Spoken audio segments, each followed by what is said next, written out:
کیا فلاویس ایک منگول مسلمان ترک ہے یا یہ صرف ایک اتفاق ہے؟ یہ عام خنجر نہیں، یہ تاریخ کے سینے میں پیوست ایک پرچم ہے جو 2 صدیوں تک یورپ کی فضا میں لہراتا رہا۔ اس خنجر پر بنا یہ نشان کسی عام قبیلے کا نہیں بلکہ منگول ترکوں کی عظیم سلطنت کی داستان سناتا ہے۔ کیا فلاویس کا تعلق انہی منگول مسلمان ترکوں سے ہے؟ کیا اس کا شجرہ نسب ازبیک خان سے جا ملتا ہے؟ یاد رکھیے، ازبیک خان وہ حکمران تھا جس کے دور میں گولڈن ہورڈ اپنے عروج پر پہنچا۔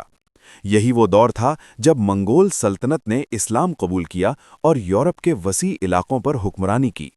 یہی سلطنت جسے تاریخ میں قپچاق خانیٹ بھی کہا جاتا ہے۔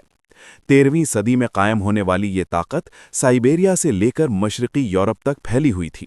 مغرب میں یورال پہاڑوں سے دریائے ڈینیوب تک، جنوب میں بحیرہ اسود سے بحیرہ کیسپین تک، اور اس کی سرحدیں جا ملتی تھیں الخانیٹ سے، یعنی منگول سلطنت کے اس حصے سے جو ایران اور قفقاز میں قائم تھا۔ لیکن پھر 15ویں صدی میں یہ عظیم سلطنت ٹکڑوں میں بٹ گئی۔ سوال یہ ہے، کیا فلاویس انہی مسلمان منگول ترکوں کی اولاد ہے؟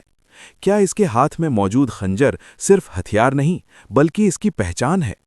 اگر فلاویس کا تعلق گولڈن ہورڈ سے ہے تو اس کی رگوں میں وہی خون دوڑ رہا ہے جس نے یورپ کے تخت ہلا دیے تھے۔ تو کیا یہ ایک تاریخی راز ہے یا آنے والی اقساط میں کھلنے والا ایک بڑا انکشاف؟ اپنی رائے کامنٹ میں ضرور دیں، اور اگر آپ تاریخ کے ایسے پوشیدہ راز جاننا چاہتے ہیں تو چینل کو سبسکرائب کرنا نہ بھولیں۔